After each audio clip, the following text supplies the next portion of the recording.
TCS நிறுவனம் கடந்த ஆண்டை விட இந்த ஆண்டு குறைவாகவே H1B விசாக்களை வழங்கியுள்ளது. டிசிஎஸ் நிறுவனம் விசா அனுமதிகளை கிட்டத்தட்ட பாதியாக குறைத்து மிகப்பெரிய சரிவை சந்தித்துள்ளது.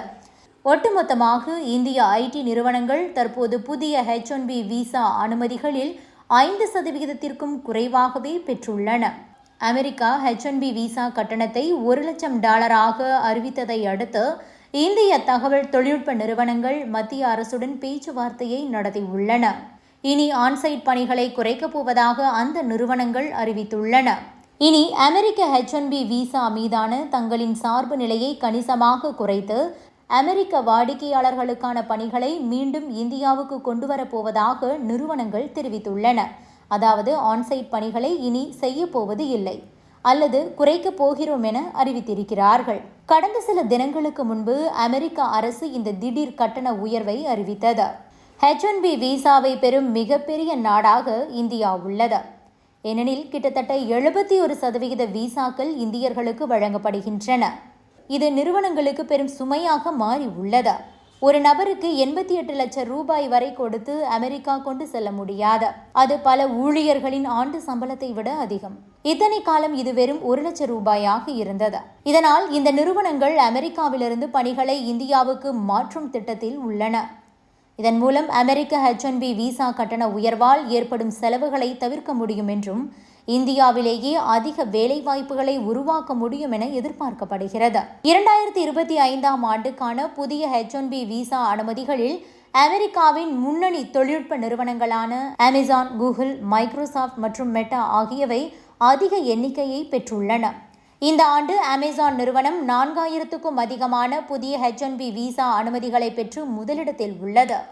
மெட்டா தனது H1B விசா அனுமதிகளை கடந்த ஆண்டை விட கிட்டத்தட்ட 2 மடங்காக உயர்த்தி உள்ளது. மைக்ரோசாஃப்ட் மற்றும் கூகுள் ஒவ்வொன்றும் 1000க்கும் மேற்பட்ட விசா அனுமதிகளை பெற்றுள்ளன. அதே சமயம் இந்திய தகவல் தொழில்நுட்ப நிறுவனங்களான TCS, காக்னிசன்ட், மைண்ட்ட்ரீ மற்றும் HCL ஆகியவை புதிய H1B விசாக்களை கணிசமாக குறைத்துள்ளன.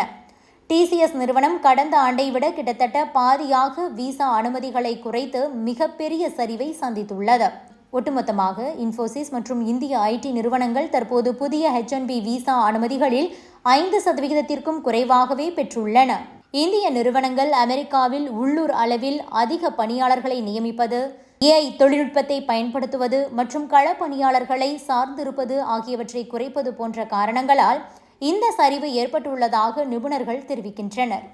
அமெரிக்க தொழில்நுட்ப நிறுவனங்கள் AI மற்றும் கிளவுட் கம்ப்யூட்டிங் உள்ளிட்ட விஷயங்களுக்கு வெளிநாட்டு ஊழியர்களை அதிக அளவில் பணியமர்த்துகின்றன.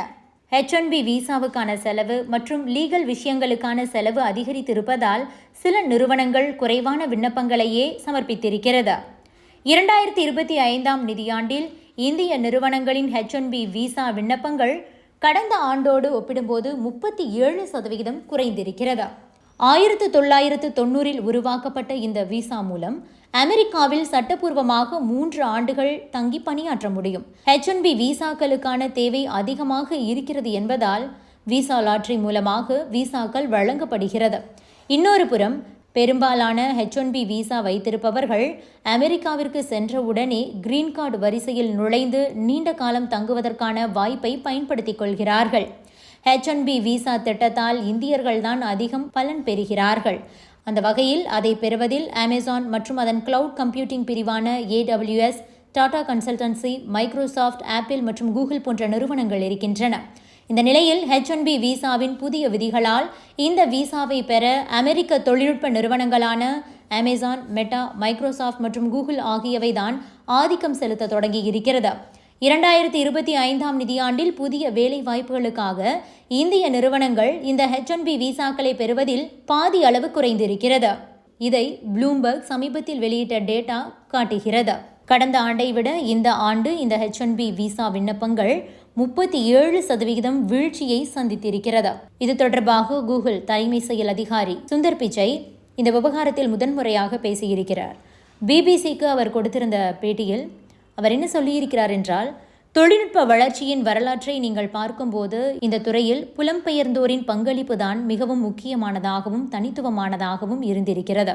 திறன் மிகுந்த நபர்கள் அமெரிக்காவிற்கு வரக்கூடிய வகையில் இந்த விசா முறை நீடிக்கும் வகையில் சில குறைபாடுகளை நிவர்த்தி செய்யக்கூடிய வகையில் அரசு சில மாற்றங்களை செய்கிறது என நான் நம்புகிறேன் என குறிப்பிட்டிருக்கிறார். Subscribe to One India and never miss an update.